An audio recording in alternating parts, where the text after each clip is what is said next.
Hello, everyone. Welcome to Four Lads Rangers midweek podcast. What a glorious day it's been. Wind nearly blew me off my feet. What a day it's been. Joined by two of my favourite co-hosts, Kenny and Chris. Good evening, gentlemen. How are we? We well? Not bad, mate. Not bad at all. That wind blew all my hair off me. Aye, 30 years ago. Aye. To join you again, Stevie. Obviously, a wee break for myself. So I appreciate that. But yeah, good to be back. Good to be back. Yeah, and it's your favourite week, Chris. It's Euro week, so you get to predict misery and pain. And Rangers are up against it, I think, tomorrow night. I think this is a really tough one. Ferencváros unbeaten, 1-3, drawn 2, sitting sixth in the Europa League. Really tough away game. How do you see this one, Chris, and what's your initial thoughts on it? Yeah, on paper, it does look tough, but it's one of those ties that over the last couple of years wouldn't have worried me at all, to be honest. It's a team that we should be capable of beating in any Rangers team, to be honest. I know that kind of comes across as arrogance, but kind of look at our track record in Europe again. I'll say it, if this was any other year, I'd be coming into this going anything other than a positive result. I'd be disappointed. But this is no ordinary year in Rangers history. Let's just say it's been a very weird season for many teams in Scotland, but particularly us, because usually, if we're having a bad domestic campaign, we're flying in Europe, whereas it seems to be a bit of both in the negative column. So look, I don't know much about Ferencváros, and I do apologise that I can't give you insight into that. I do have a life, unfortunately, so I can't give you much insight into that. But if we look at the facts on paper, yeah, it should be a tough one. But I'm basing my opinion basically, as I said, on years going by. This is a game that I would be getting into fairly confident, and I see no reason why we shouldn't be getting into fairly confident, other than the fact that we've had a pretty disastrous Europa campaign. So, how about that for sitting on the fence? I just love that I have a life. Do you know what my life was today, folks? I bought a new Hoover, and honestly, the excitement as I hoovered my house, it's a new Vax, called it Vaxna. I'm not even sorry, and it was just utterly wonderful. That's my life. I'm a shark man, Stevie, myself. Well, my shark just blew up. My shark just blew up. So honestly, I've went to Vax. I've traded it in. What's the suction like on Vax? Is it good on that? Pretty good, mate. Honestly, I mean, I shouldn't have shouted out nobody sucks like as good as this is. But admittedly, you know what I mean? It was an exciting time for me. Those stairs look pristine, Kenny, I must admit. Kenny, Ferencváros away tomorrow night. Yeah, it's a bit of a free hit, I suppose, but somewhere along the lines we're going to have to get our finger out in Europe. Yeah, but again, I suppose when you look at it, Stevie, it's one of those things that we're as good as out here. We'd need to win all three of our games. We're away to Porto as well, which is going to be a tough game in a few weeks. So I'll be more interested to see what Danny Rowe does with Monday in mind, because I think he was talking about perhaps trying to keep Nasser Jiga for Monday's game. I think they're due to go on Monday, but he might ask them, Burkina Faso, if he can keep them for the next day, allow him to go the next day. I'd be more inclined to turn around and try something tomorrow night and let the big lad pop along to Africa and stay there for as long as he can. Let's hope we have a decent tournament, because I'd just much rather not see him there. But I'm all flustered about your Hoover chat, mate, and I'm disappointed you've changed from a shark to a Vax, to be honest with you. The shark's a man. But it's one of those things, Stevie, as I say. I think we're out, basically. I've got to be honest. I'm not... I've not got many hopes in terms of trying to get through to the playoffs, because, as I say, I think we're going to need to win all the games, and I just can't see us doing that. So it's one of those scenarios where Robbie Keane's there. If we can get one over on that Vigneath, that would be handy. Put it that way, because I never did like it. I've got to be honest, I don't give a fuck about Robbie Keane. Like, he's just a total irrelevance to me. I don't get it. Like I want Rangers to win because it's Rangers, Chris. Europe, as far as I'm concerned, is pretty much done. But we need to keep momentum. We need individuals to keep performing well. Connor Barron, Nico Raskin, Bojan Majowski, Mikey Moore, Jack Butland all played really well on Saturday. We need these guys to keep progressing. It can't keep. We've seen one or two good performances, and then it drops off again. Nico Raskin being prime, I think, because I do think he's our best player. Bojan Majowski, we think he's a good player, or he's shown for Aberdeen in the past he has, but he hasn't shown anything for Rangers yet. 2 good goals at the weekend. The fact of the matter is, regardless of what you might think about Europe, we need momentum. We need these players to keep playing well. So park the whole European thing for me, and it's just about, can we get a continuation? Can we get a run of form? That's what I'm looking for. Yeah, no, I'd agree with that, Stevie. It is all about momentum, trying to, have a consistent level of performance. It's no use being as good as we were against Kilmarnock to then being poor against Ferencvaros and then be good again the week after, then bad again the week after that. We need a consistent run of decent performances that shows that there is tangible progress being made by Danny Rule and the team. More importantly, the team. This isn't about Danny Rule. And yeah, these games should be treated.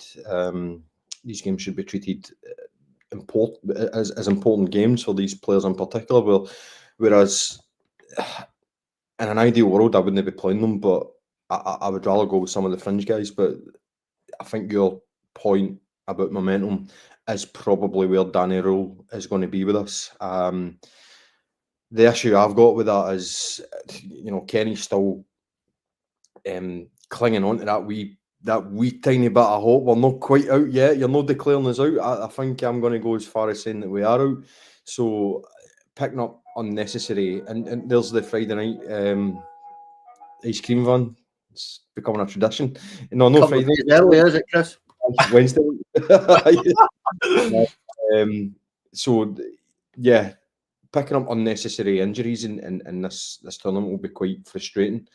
So let's hope that we have a clean bill of health going through this game. If he does pick the strongest team, which I think he will, purely on the basis of your point, Stevie, that momentum is very, very important, especially getting into the run of fixtures that we're coming into in the league. Obviously, you get Hearts, Aberdeen and Celtic all coming up in the next 4 or 5 weeks. And, I don't think that the league is, I don't want to say it's not possible, because it very much is possible, but I don't trust this team. And if we are really going to push for the league, which is in the realms of possibility, we're going to have to come through December and the start of January pretty much perfect. And the only way we can do that is by building momentum and by getting wins. So yeah, I do agree with you, but how do I say this? I agree that that's how Danny Rowe's going to go, but it's not how I would go, because I probably would pick a weakened team. But I do think he is going to go for a full strength team just to keep momentum up. I think the gap allows that, Kenny, because we go Thursday to Monday night, so there is the extra day there of recovery. I'm very much of the mindset that Europe is beyond us, and as difficult as that is, you never want to declare that, but I do feel it is. But the momentum thing, and individuals especially for me, is really key, and I just hope that we can take that into tomorrow night and take something out of it. Yeah, I would. Of course, you don't want to lose a game. You want to make sure that you come away with something. But I'm like the two of you. Although I'm sitting there trying to polish a tub, we are out of this. I mean, we're not getting through. As I say, there's just no chance we're going to do it. But we don't have a good enough team for a start. Let's be honest. But it's one of those scenarios. I actually tend to agree with Chris. I am of that mind. That's why I'm being facetious talking about Jiga. But at the same time, I would be looking at my options in this squad over the on Thursday for the next few weeks, because as again Chris has alluded to, we've got got Hibs, we've got Motherwell, we've got Celtic, we've got Aberdeen twice, we've got Hearts away, and we need to pick up as many points as possible in that one. We have got a very difficult one. So I know St Mirren are in there as well, but it's such a tough run of fixtures for us with the squad that we have at this minute in time, that I would be more inclined because it's going to be 2 games a week, all the way through here, I would be giving a lot of them a rest because we are as good as out here. But I tend to agree with the two of you that when you look at it, Danny Rowe's probably not going to do that. He's just going to look at it and say, pick the best team available and go and try and get something. You just never know.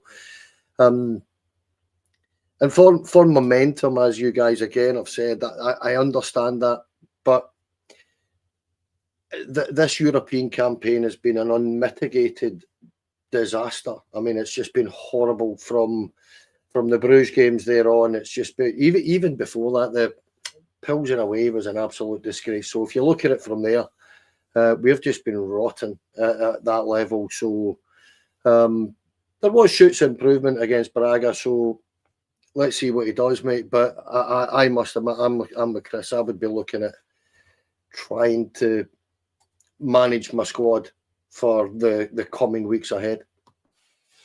Speaking of squad news, Danny Rowe has said that Nadim Bayrami's injury is worse than originally feared because it's Rangers. Of course it is. He's got a hamstring strain. He'll probably be out for about 9 years.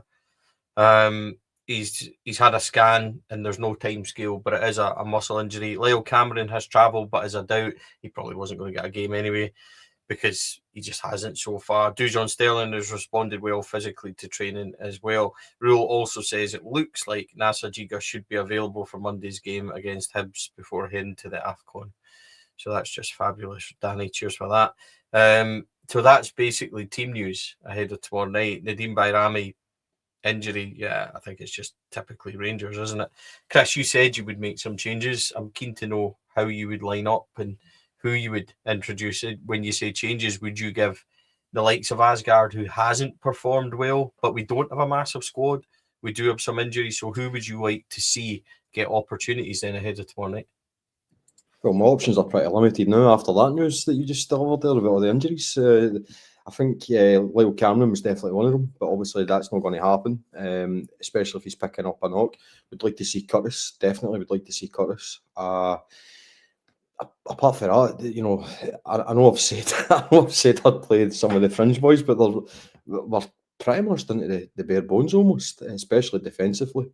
Would like to see Tav played at centre half because I believe that can help us when Jigga goes or even before Jigga goes, because I'm always of the opinion that we could play we could play Aaron's right back, Tav centre back, Fernandez centre back, and Migoma left back. I believe that is far stronger than playing Tav right back, Migoma left back, and Jigga and Fernandez. But you could also look at potentially not even fringe guys. You could also look at different formations, going to a back three and stuff like that as well. But I know it kind of feels a bit. I'm the one that's actually mentioned that fringe guys could play here, but the fact that Sterling probably won't get a game at tomorrow purely because of his injury record and coming back from a wee setback. Cameron carrying. He said he'll be on the bench. He's been on that option from the bench. So he's been on the bench for the last couple of weeks and he's not went to him. Not really any idea why that is though. Because if he's on the bench, he should have been, at least getting a few minutes here and there to try and build him up. So I can't see Sterling at all, purely on the basis that he had that little setback, even though he will be on the bench. But definitely for I'll just jump in, mate. Sorry, and I'll read you what Joshua Barry says that Danny said on Dujon Sterling. He says he's a special guy who has a type of bravery to play for the club. He expects the defender to get some minutes tomorrow because he's ready, but adds the club must build this game time up carefully given the extent of his injury. So there you go, mate.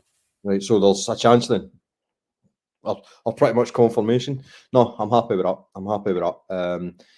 Again, just a slight criticism. Probably should have played beforehand before tomorrow to build up his time. But again, I think with this game almost rendering meaningless, it's probably better to fling him into that game rather than a full pelt SPFL game. So I can possibly understand that.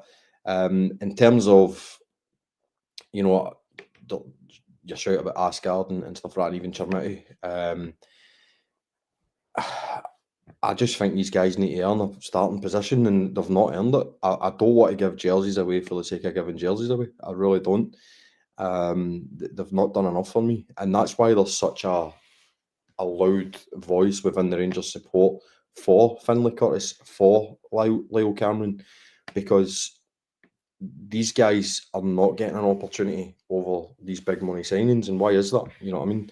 So it will be interesting to see his team lineup, but I haven't heard the news there, Stevie. I do think it'll be pretty close to similar to the Kilmarnock team, give or take. Kenny, Mo Diamandi isn't going to AFCON now, which is a bit of a surprise. When you look at his form, it's maybe not a surprise. I think that's to be fair. We spoke about him quite a bit. What do you make of the whole Diamandi situation? It's obviously a positive for us that we'll have him available for selection, but if he's not firing on all cylinders, then it's not been great. I generally think Connor Barron has got a real kick from Scotland qualifying for the World Cup, because he'll desperately want to be in that squad, and he played like a man possessed on Saturday. I thought he was terrific. He had one mistake, which led to the Jack Butland incident. But apart from that, I thought he was terrific. That midfield tomorrow, Diamandi, Barron, Raskin, might be how Danny Rule goes again. I can see him going quite tight, as Chris said, and as we've kind of covered, there's not really much other option. Joe Rothwell has been injured. He was back in the bench. He's struggling again, as far as I'm aware. I'm not sure if he's even done the trip. So there's not many other options for that midfield area. So Diamandi being available, I suppose, helps us in that way, but he really needs to pick up. On him missing the African Cup of Nations, I'm disappointed for him.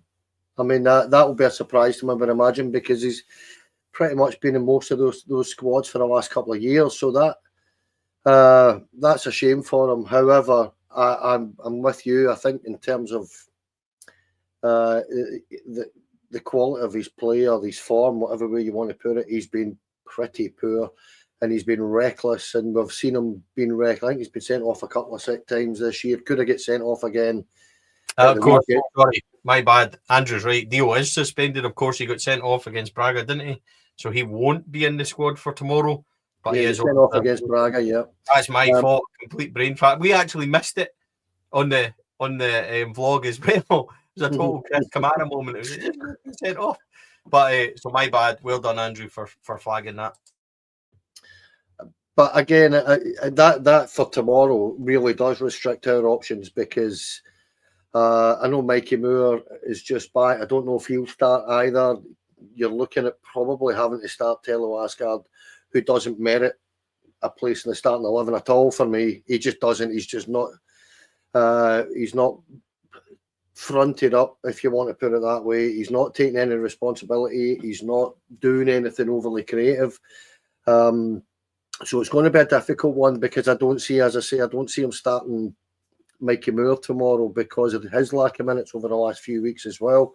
So we really are restricted for tomorrow. So what I said in the first 10 minutes about playing fringe players, and stick that in the bin, because we've got nothing. We've got a squad that's at the bare bones, actually, when you sit and you listen to it. So you're probably rained on my parade, Stevie boy. I just think I don't know what we're going to do tomorrow, actually, when you're looking at it, in terms of trying to, even look at playing something a little bit different. It is, as Chris says, going to be something very similar to tomorrow. But on Diamandi, I don't think he can be too surprised, that he's not made it.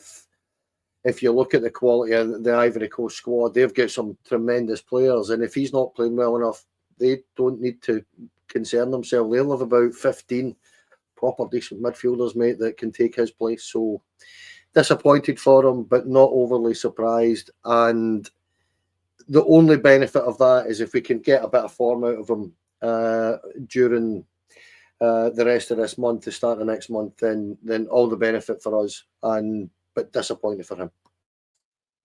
Yeah, I'm not surprised. Chris, I'm eager to find out. News that did break on Monday, Kenny and I obviously spoke about it, was John Souttar potentially getting a new contract.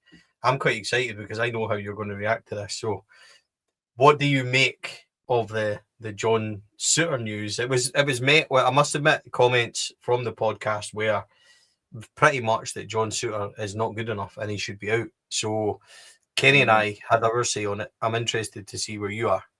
No, where I'm at is I don't think you've quite gauged that one with me, because I actually don't mind, to be honest. John Souttar, for me, has had a raw deal. Now he's a very limited player, and as a starting centre half for Rangers, he probably isn't good enough.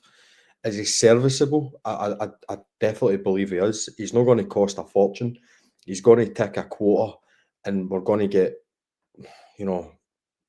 a decent backup there if we do our recruitment properly. There should be 2 centre halves that are bought, and that will be the starting centre halves. And Souttar and one other should be the backup. Souttar is not going to be on mega wages at all, and he's had a bit of a raw deal, to be honest. John Souttar should not be our most senior centre back. He shouldn't, and he has been. He's been paired up with guys that, quite frankly, aren't good enough at all. And he's been paired up in a back four, and sometimes that back four has had 3 people on loan apart from Souttar. So he's had to really deal with some difficult circumstances out with his control. However, has he let himself down? Yes, he has. I think he's better than what he's shown this season. But he's someone that I don't mind sticking around the club at all. If we're signing him to mega wages on the promise that he's going to be a starting defender, then yeah, I've got a problem with that. I do, but I wouldn't be too worried if he's going to be the third or fourth choice if we do our recruitment right. Again, it's one of those ones.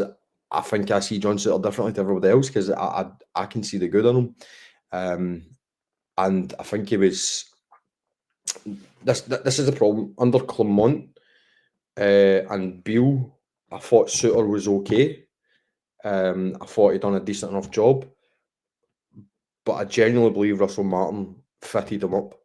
I really do. Russell Martin absolutely screwed John Souttar to the point I think that's where everybody's opinions are kind of on that for this season, because John Souttar was given the ball and asked to be creative. He was our main creative player under Russell Martin. How ridiculous is that?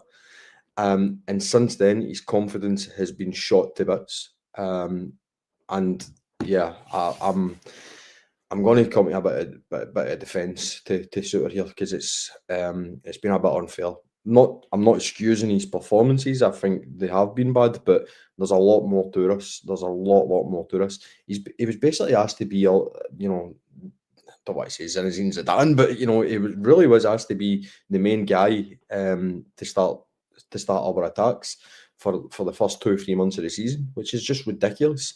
And from then, he's just been shot to bits. So this injury that he's got has actually came at a good time for him personally, because it takes him out the firing line. But no, I don't. I'm not buying that John Souttar isn't good enough to be a backup for Rangers. I think he is. Right, so that was pretty much what Kenny and I said on Monday night, I believe, and we took it quite tight in the comments. I think that this is where I am. We need to be extremely careful, and I've been a big critic of John Souttar. Here's the biggest issue I've got, is that John Souttar might not very well be good enough, and everybody might be right in what they're saying. Our recruitment has been so bad.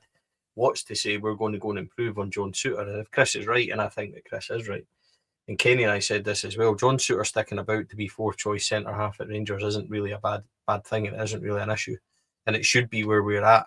John Souttar sticking about to be 1st choice centre back isn't for me. So I get it. I get people's view on it, but we're also very much of the opinion where you cannot just burn down this whole squad. There's got to be some players kept and some players kind of integrated into this. John Souttar might be one of the ones. We can't buy a whole new squad. You've seen what happened when we tried to buy 10 in the summer, and that was scary. So there's got to be a wee bit of continuation for me in that. Kenny, moving on from that, something we discussed a wee bit this morning, I'm keen to find out what you guys think, is that this next month suddenly becomes absolutely pivotal to everything. It's very much one game at a time for us, but we do go Hibs, Hearts, Motherwell, St Mirren, Celtic away, Aberdeen home and away. It's a run where Danny Rose just had his first 7 games and he took 17 points from 21, which I think is no mean feat. But those fixtures were nowhere near what he's about to face. The problem Danny Rose got with this squad, and we know where this squad is because we've talked about it so many times, and it's almost ridiculous that he needs to go and get 17 points out of 21. He has to avoid defeat. He needs 5 wins, and he probably needs to pick up results at Tynecastle and Parkhead. They don't need to be wins, but they certainly can't afford to be defeats. And we need him to go and do that. We'll judge him on that. But at the same time, we openly admit that this squad is absolutely horrendous and miles away, which is completely unfair on Danny Rowe, which is completely unfair expectations. But this is Rangers. This is life at Rangers. This is the expectation level at Rangers, whether we like it or not, or whether it was absolutely fair or not. These next 7 games become so vital. We can't win the league in this time. We can't suddenly go top or anything. I don't think it's like that. But Rangers need to be really careful that they don't get marooned too far away from those places at the top. And not also that, we're closer to 6th as well. So we need to be careful of what we're doing here. And I don't say that for drama. I don't say it for, effect and for whatever. I say it because where we are and the big performances that we produced haven't been good enough this year against these teams. And we're about to play all these teams apart from Hibs and Aberdeen, who we haven't played yet, that we've struggled and dropped points against. So I am, this is very much for me, 1 game at a time. I understand that completely, but this is such a pivotal run now. It absolutely is. And the next 6, 7 games are, we'll put it this way, you said try to get 17 points out of the next 21. If he was to get that, that would be a stunning set of results, to be honest, with the form that we have shown so far. And I would be perfectly happy if we were to get that, because in fact, I'd be delighted to get that, actually, looking at it right now, because I said this on Monday night. I know Chris probably hasn't seen it, but I actually think you've had Hearts who were flying at the start of the season. You've had Celtic had won a few games in a row there. We've managed to take 17 out of 21. Motherwell are playing well. Hibs are capable of going the run. Aberdeen are on a run again. That looks like your top 6. Dundee United, there's not much between. All of a sudden you're looking at this league, Stevie, Chris. There's not much in it with any of these teams. They're all very much of a muchness at this minute in time. So I kind of said this as well on Monday, that I think you're going to see this continue. Teams dropping points quite regularly, because I just don't think there's anybody that's standing out, maybe with the exception of Hearts, as I say, in the first 9-10 games there. There's nobody standing out in this league and saying, I'm going to take this by the scruff of the neck. One of them will. Whoever that is going to be, we don't know. I would love it to be us. The fact that we're still there stuns me. But this run of fixtures till the kind of middle of January, by the middle of January, we'll know exactly where we are, because you could genuinely, at this minute in time, say that in those run of fixtures, if you were to win all of them, you could find yourself top of the league.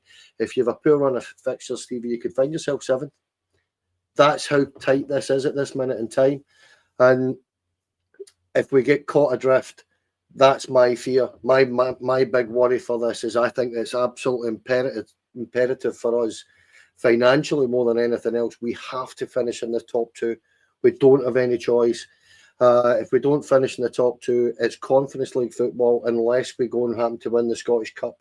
And even then, I think it's qualifiers and stuff like that, and which I think we're all going to have. But qualifiers for the Conference League is not an attractive scenario financially at all, is it? I mean, it's just it gives me the fear, actually. So we'll wait and see what Danny Rowe does over the next few games. And whatever happens, I don't think it will necessarily be his fault until this transfer window arrives and he can get to tweak this squad a little bit and get more of a player that he wants in it. But it's an incredibly tough run of games, Stevie, and I'll agree with you again for the last time here. If we could get 17 points out of 21, I will be absolutely delighted. Stevie, if I could just say, just on the point about the players not being good enough, so how can we judge Danny Rule? I understand that argument, but for me, the argument isn't the players aren't good enough, and if they're not performing, how's it Rule's fault? The argument for me over the last couple of weeks has been, why does he continue to play them? Why is Chermiti still starting? Why is Asgard still starting? Why is he still playing Jigger? Yeah, you can argue that he's got limited options, but it really hasn't had limited options. There's been alternatives. You know, Asgard didn't need to start the game against was it Falkirk? Chermiti didn't need to start the game against Braga. Chermiti doesn't need to come off the bench. Jigga hasn't had to start the last 4 or 5 games where he's been, quite frankly, absolutely ridiculously bad. Even though we've kept a few clean sheets in that, you still see that boy has got zero confidence. He's a bag of nails, and his ability is actually not good enough. There is alternatives there. I said Tab at centre half, Max Aarons at right back, Magoma left back, Fernandez at centre back. That's a better back four than the back four he's went with the last couple of games. Connor Barron, Dio, and Raskin, that's your midfield three. Why did they change it to put Asgard in the last couple of weeks? And Chermiti, why does he still persist with Chermiti even off the bench? These are legitimate criticisms that you have to ask questions about, because I don't buy the argument he needs to find out what these guys are all about, because he should know that they are simply not good enough. And the last point I'll make about going to Parkhead in the third and going into the start of January in the third, if we're proper serious about fixing this bad window in the summer, we should be getting into that game against Celtic with at least one new player who should be a central defender, because deals should be getting pretty much finalised just now in preparation for the window opening in January. That's if we're serious about it. However, we don't have a sporting director, so is that realistic? I don't know, but for me, that's what should be happening. And in typical Rangers, we'll probably wait to about the middle of January to make a first signing, which to me isn't good enough. It's not good enough, and genuinely nothing is stopping us right now talking to clubs and talking to players and getting deals over the line and then confirming it in January. You're allowed to do it. Plenty of teams do it. And that must be something that we're doing to help Danny Rule. That's when I'll say, right, he's getting shafted here. I know I'm being presumptuous, but this is the kind of help that Danny Rule needs. We need to be proactive, foot on the throat, and really, really supporting this guy and getting rid of these players and bringing new players in of a better quality. And then we've got a chance. But just back to the players, the point is, we don't trust them. They aren't good enough. Why are they still playing? And I understand now that point is pretty much redundant when we've got an injury list the size of your arm and pretty much has to play them. But the previous criticism of the previous games, that's what that's been, and I think it's justified. I really do. Yeah, there's a comment here saying Chermiti off the bench isn't an issue. We complain if he needed a goal, 8 million sitting on the bench, so Danny couldn't win either way until he can buy. Yes and no. Chermiti off the bench is an issue, I'm afraid, when he comes on at Tannadice and misses a diving header from yards out. That's when it becomes a big issue. I'm with Chris. I don't think Chermiti wants anything at all. Cue him playing well tomorrow and slapping it right in my baldy coop, and that's absolutely fine. But he's been horrendously bad up until now. But I also understand that he has to try and get something out of Chermiti and Asgard. I don't think either stays at Rangers, in my humble opinion. For me, I don't think they're good enough in the slightest, but we have made rash judgments of players before, but we can only really judge on what's now. I'm also with Chris completely when it comes to Giga. I was at Tannadice last week and watched Giga quite closely, and he is like a frightened rabbit at times. So, you know, although James Tavernier has been grossly off form as well, having him at centre back would probably be a better option for me, and that's just because we are bad. Enciala is not available for Europe, we know that, and I'm not sure he's anywhere near the levels that we need. Would have tried him by now, probably, because I do think that Giga is that bad as well, but we paid a hell of a lot of money for him. So it's a really difficult catch, 22, with regards to that one. Boys, just kind of final word ahead of tomorrow night and things like that. Danny Rose done the best he has with the options available to him. He really needs, Raskin, Barron and everybody to keep that form. But what is realistic? I said 17 out of 21 is is a dream scenario, and I think that is an absolute dream scenario. What's realistic though for this Rangers team, in the next 7 games? Because that's a hell of a run that we probably would have relished if we were fighting, but we're not. Clearly, we give up too many chances. We don't create enough. Even against Kilmarnock, it wasn't perfect. The manager said that tonight as well, or the head coach, or whoever you want to pronounce him as. Chris, what's realistic about this run? Where do you see it going? Europe's thrown in there as well, but where are we in terms of this one? So for me, the season's still very much on life support, and you can't look too far ahead when you're on life support. You take each day as it comes. So I'm very apprehensive about giving a 7-game prediction. I'm still game by game, and this isn't about not having the balls to make that prediction, because the prediction isn't going to be positive, let's be honest, but you just never know. You just take it game by game here, man, and that has to be the mentality from Danny Rule as well, and the players. We cannot look too far ahead, because we've not earned the right to look too far ahead. We've been very, very poor all season. We're not good enough.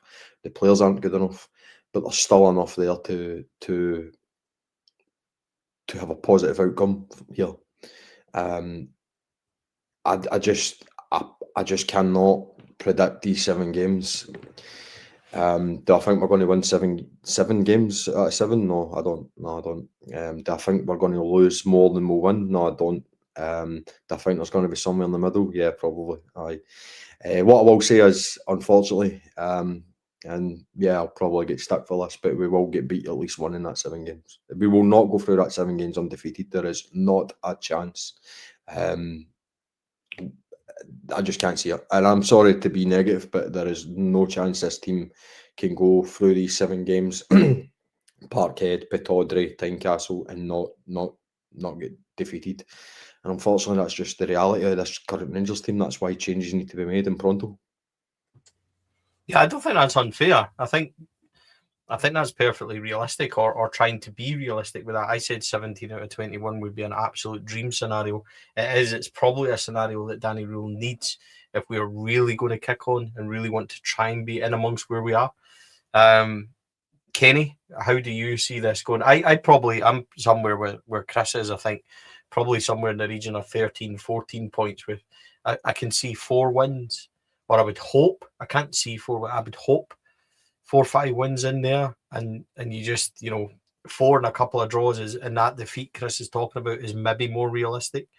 But is 4 wins really realistic? Because this Rangers team can go from 1 minute to the other. It's just we can at times look fairly confident, and then other times, like against Dundee United at Tannadice, we look like we don't know what we're doing. So I'm with Chris. I think that's a fairly sensible output. I would love 17 out of 21, by the way, and we're well in it.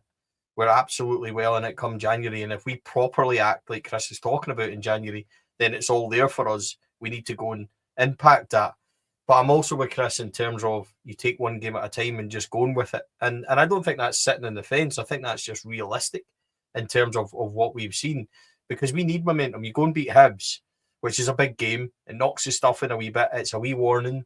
And we go to momentum, and then we go to Tynecastle and give that the best shot as well. And they're a good side, Hearts, yeah, absolutely. So it'll be a tough game, but 1 at a time, take Hibs first and then go from there. I don't see how that's been negative. I don't see how Chris is wrong there. I don't think that you can look at that fixture list, look at the way we played, and look at the big game performances and say that's not going to happen. So I appreciate that. I think if you're being honest and you're realistic about this, Rangers could lose every single one of those games and they could win every single one of those games. That's kind of where we're at. You don't know what you're getting with this Rangers team at all. And I think this is where I would look at it and say, right, I think off the top of my head, just try to unpack this quickly. Hibs are at home, Motherwell at home, St Mirren at home, Aberdeen at home, and Aberdeen away, Celtic away, Hearts away are the 7 games, isn't it? Now, the 3 away games are the harder games. You should always expect to win your home games. That's what I would say as a Rangers fan. I expect to win them. Whether we do or not is another thing entirely. But if you're looking at it, and I agree with both of you, it's got to be one game at a time for this team, because particularly with the injuries we've got and stuff like that, you don't know what the team's going to be like for one, weekend to midweek. So it's a difficult one to kind of gauge, because, as I say, because I genuinely do feel that there's so much of a muchness in this league at this minute in time. All you need to do is look at St Mirren. We haven't beaten them for nearly, it's well over a year since the last time we beat St Mirren. That's kind of where we're at. That's got us a sobering thought, if you understand. Motherwell played us off the park first game of the season. If you remember, they should have won that 3 or 4-1, in my opinion. So that'll be a tough game. So it's just one of these things that I would look at it and say, I'll tell you what, if you could get 17 points, that would be unbelievable. If you could get 15, 16, that would be, you'd be right in the hunt by the end of that run of fixtures, because I don't see many other teams taking many more points than that in the next 7 games either. I think both Hearts and Celtic will drop points. I think Hibs and Motherwell will drop plenty of points. I think it's just that type of league this season, Stevie. And as I say, I'm waiting for one to kind of, start the sprint, finish early, but it's not happening at this minute in time. The situation with Rangers, though, is that we're not very good. We know we're not very good. We've not got a strong squad. We're now ravaged by injury, so we have no other option but to take obviously Thursday's game, but in terms of the league, Hibs on Monday and then take it for there, mate. We'd try to gauge how many points we're going to get. It could be absolute folly, because as I say, you could get 3 or you could end up with 21. We just don't know. Fucking better not be 3. I can tell you that for nothing. Just reading the comments, genuinely, right? I'm not taking the piss here. Somebody was saying about Shanghai Port Top because they won the league. I genuinely did ask Oz if he could get me one, and he's away into, I think it's February, and he says I have to leave it with him, so I'll keep you updated on that. So honestly, one week we'll turn up and Rangers will be 8th, and Chris will be absolutely delighted because you get your Shanghai Port signed top to Chris Love, Kevin Muscat, and it'll be unbelievable. We and Kenny will be like utterly depressed, looking about 110 instead of our normal 100, and Chris will be just so delighted, like genuinely happiest guy in the world. What he's depressed about? The Shanghai are marching on, man. Come on. Gentlemen, on that night, Chris, thanks for joining us, mate. Much appreciated. No, appreciate it. I really do. Enjoyed it. So, obviously, won't be back next Wednesday. I've got a prior engagement, but after that, every Wednesday, the usual service will be resumed. So, cheers, guys. Kenny, as always, mate, thank you very much. No, thanks, Stevie. Thanks, Chris. Good to see you back, Chris. I know you've got stuff going on. I know you're busy at this minute in time, so good to see you back on the show, mate. Yeah, and thank you to everybody in the comments, everybody watching. As usual, the support is incredible. For members, we had an exceptional show drop yesterday. Episode 4 of the Rangers Years with Former Players. This is a cracker. David Robertson, winner of 12 honours at Rangers, 6 league titles, 3 league and 3 Scottish Cups. He talks to Davy Herd about his time at the football club. Honestly, I've said it before and people have given me criticism or had a differing opinion. David Robertson's the best left back I've ever seen for Rangers. He was utterly incredible. What a player he was. So for your members, go and check that out, please. That is a members only. If you want to be a member, you can sign up for as little as 99 pence, and it is in the top corner there, the QR code. Just scan it. But please do check out that. It comes on episode 4. There is back episodes there. It is Stephen Naismith, Mark Haitley, and Gordon Smith, who are all cracking interviews for one reason or another, and Davy Robertson is just as good. We will continue to try and do that as much as possible, so please go and enjoy them. Wouldn't be able to do that without the help of our sponsors: Rhino Express, Clydeview Fire Protection and Joinery, Athol Industrial Solutions, CSD Air Conditioning, Candies, and our Sunday sponsor, Local Dark Shop Online. So thank you everybody for your support. There is a giveaway at the moment online on X if you want to go and check that out. Blue Room Art, I've donated some stuff over. Just need to predict tomorrow night's scoreline, and I'm going to win it when I say Rangers will win 3-0. Yeah. On that note, good evening, everybody. Thanks for joining us. We'll be back tomorrow night post-match for all the post-match reaction. That'll be early kickoff, isn't it, Kenny? So we'll be on, probably 7:30ish?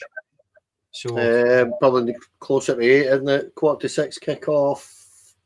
5:45, something like that, yeah. After the game. Simple as that. Give us 10 minutes to set up. That'll be it. We need to moisturise and shine in that and look good. But we'll be on. Got to part my hair, mate. Something like that. On that note, folks, you have a good night. We'll see you all. Oh, Chris is going to say it on, though. I was just going to say, absolutely pathetic for the two of you, man. It really is cringe-inducing. But, yeah. This is in post, Chris. Don't worry about it, mate. Supporting this team. It is, absolutely. Anyway, on that note, everybody, thanks very much. We'll see you tomorrow. Take care. Bye for now.